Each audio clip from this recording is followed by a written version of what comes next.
Hello friend, मैं अंशिका श्रीवास्तव। तो आज हम बात करेंगे कि कैसे अपने एग्ज़ाम में ज़्यादा से ज़्यादा मार्क्स ला सकते हैं और कैसे ज़्यादा से ज़्यादा अच्छा परफॉर्म कर सकते हैं अपने एग्ज़ाम में। देखिए, एग्ज़ाम का ही रिज़ल्ट हमें टॉप पर ले जाता है और एग्ज़ाम का रिज़ल्ट है हमें एकदम एवरेज स्टूडेंट बना देता है। तो इसीलिए हमें एग्ज़ाम के पेपर्स को बहुत ही सीरियसली लेना चाहिए, क्योंकि हम साल भर पढ़े होते हैं और एग्ज़ाम टाइम में हमें ऐसा लगता है हमने कुछ पढ़ा ही नहीं, क्या पढ़ा है। तो अक्सर देखा गया है कि एग्ज़ाम के बाद निकलने के बाद बच्चों को ये होता है कि अरे यार, ये क्वेश्चंस आ रहे थे बस हो नहीं पाए, उस वक्त याद नहीं आए। क्यों ऐसा क्यों होता है? और अक्सर ये भी होता है कि हम अपने सबसे फेवरेट क्वेश्चन को छोड़ आते हैं, क्योंकि टाइम की कमी महसूस होती है कि याद था, पता था, आ रहा था, लेकिन कर नहीं पाए, टाइम ही नहीं बचा। और ये सबसे ज़्यादा अफसोस लगता है कि आते हुए क्वेश्चन को आप अटेम्प्ट ना कर पाओ। तो इसके लिए मैं कुछ आपको एग्ज़ाम से पहले के कुछ टिप्स बता रही हूँ, जिसे आप फॉलो कर सकते हो और अपने एग्ज़ाम को अच्छे से अच्छा दे सकते हो। तो इसके लिए आप फटाफट कॉपी और पेन निकाल दीजिए और लिखना शुरू कीजिए। ओके, अगर आप मेरे चैनल पे पहली बार आए हो तो मेरे चैनल को सब्सक्राइब किए बिना मत जाना। ओके, तो मैं बताऊंगी आपको कि कैसे आपको करना है। आप एग्ज़ाम हॉल में बैठे, आपको एग्ज़ाम पेपर मिले। अब आप एग्ज़ाम पेपर को जब आपको मिले तो आप करते क्या हो? आपको जो जो आ रहा है बस फटाफट लिखने लगते हो, करने लगते हो। रॉन्ग, गलत तरीका है। आपको करना क्या है? सबसे पहले अपने पेपर को लेना है, पूरा रीड करना है। और ये हर पेपर में रिकमेंड रहता है, लिखा रहता है कि आपको 15 मिनट, कम से कम 15 या 10 मिनट आपको अपने पेपर को रीड करने में देना होगा। ऐसे वो फालतू नहीं लिखे हैं, वो कोई रीज़न है। इसका ये है कि आप पूरे क्वेश्चंस को पढ़िए और जो जो आपको आ रहा है उस पर आप एक स्टार बना सकते हैं, अपना सैम्पल। और जो आपको नहीं आ रहा है उसे आप छोड़ सकते हो एज इट, कुछ मत करिए आप उसमें। तो अब क्या करें? अब दूसरा स्टेप ये है कि आप जिस पे भी स्टार बनाए हो उसे करना शुरू कर दीजिए।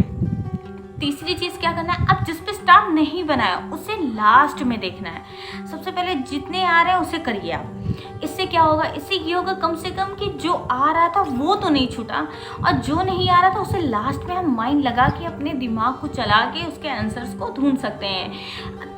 अब चौथा स्टेप क्या है? चौथा तरीका क्या है? चौथा काम ये करना है आपको कि अपने सारे आंसर को, हाँ, तो चौथा स्टेप ये है कि अपने सीक्वेंस को मत बिगाड़िएगा कि आप पहला करें फिर लास्ट कर रहे हो। ऐसा नहीं है। अगर आपको लाइन वाइज आ रहा है तो लाइन वाइज करने की कोशिश कीजिए। ऐसे ही करने से क्या होता है, एग्जामिनर जो आपकी कॉपी चेक करेगा उसे बड़ी इजीली होता है, और उसे जितना आराम आप दे दोगे चेक करने में वो उतने अच्छे मार्क्स देगा। आप देखते होगे आपकी हैंड राइटिंग अगर गंदी है तो एग्जामिनर का मूड खराब हो जाता है। मैं खुद टीचर रही हूँ, मुझे खुद एक्सपीरियंस है कि मेरा मूड बहुत तेज खराब होता है जब बच्चे पता नहीं क्या लिखें, समझ नहीं आता। तो जब समझ ही नहीं आता, एग्जामिनर को कॉपी चेक करने वाले वो कट कर देगा वो क्या लिखा है। तो इसलिए अपनी हैंड राइटिंग को बहुत नीट एंड क्लीन रखना, वहाँ पे जितना अच्छा से अच्छा लिख सकते हो। और हाँ, अच्छे से अच्छे लिखने के चक्कर में क्वेश्चन छोड़ के नहीं आ रहा है, क्वेश्चंस पूरे अटेम्प्ट करने हैं। अपनी स्पीड को बढ़ाइए और आप इससे एग्ज़ाम से पहले ये सारी चीज़ कर सकते हो। जितनी चीज़ें मैं बता रही हूँ एग्ज़ाम से पहले आप घर में प्रीवियस ईयर क्वेश्चन पेपर निकालिए और उसे सॉल्व करिए, जैसा मैं सीक्वेंस वाइज आपको बातें बताई हूँ। ठीक है। अब पांचवी चीज़ क्या कर सकते हो आप? क्वेश्चन पेपर को जब आपने कर लिया, सारी लिख लिया, आंसर भी लिख लिया, अब विदाउट चेकिंग आप कॉपी कभी मत जमा कीजिएगा। अगर आपके पास 5, 10, 15 मिनट, जितने मिनट भी आपके पास बचे हैं जमा करने से पहले, आप एक बार पढ़िएगा, पूरे पेपर को देखिएगा। लेकिन कैसे देखेंगे? ऐसे देखिएगा कि आप किसी दोस्त की या जिसकी भी, आप ऐसा लगेगा आप एग्जामिनर हो, आप चेक कर रहे हो ये क्या लिखा है। तो जब आप ऐसे देखोगे ना, आपको अपनी मिस्टेक दिखेगी और आप वहाँ करेक्शन कर लोगे। ये मत सोच के देखिएगा कि ये मैं अपनी ही कॉपी देख रहा हूँ, क्योंकि जब हम अपना ही माइंड लगाते हैं ना तो हम एक्स्ट्रा नहीं सोच पाते। तो जब हम दूसरे की कॉपी देखिएगा, कभी फ्रेंड्स की कॉपी चेक हो रही होती है, तो अगर टीचर ने चेक करके दे दिया तो आप देखते हो कहाँ गलती किया है और कहाँ टीचर ने नहीं ध्यान दिया। आप तुरंत बता जा रहे हो मैम ये गलत लिखा है, आपने चेक कर दिया। तो इस तरह आपको उस समय अपनी कॉपी चेक करनी है कि कहीं कोई गलती तो नहीं है मेरी। तो जब आप ऐसा करो और उसे करेक्ट कर लीजिए आप। इससे आपका एग्ज़ाम पेपर्स आपके बहुत अच्छे जाएंगे। आप ट्राई करके देखिए। ये जो मैं बताई हूँ, जो भी चीज़ मैं बताई हूँ, उसे एक्शन में लाए बिना आपको रिजल्ट नहीं मिलने वाला।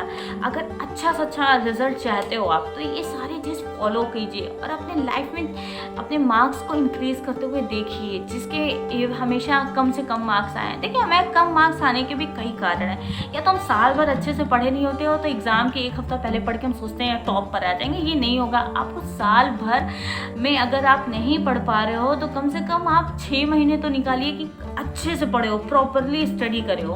तो आप स्टडी करे बिना एग्ज़ाम में नहीं आने वाले। ये कोई मैं रॉकेट वो साइंस नहीं बता रही हूँ कि हाँ फट से एक दिन में आपके अच्छे से अच्छे मार्क्स आ जाएंगे। ऐसा कुछ नहीं होने वाला। आप पढ़ाई करें, उस पढ़ाई को कैसे अप्लाई करना है वो मैं बता रही हूँ। आप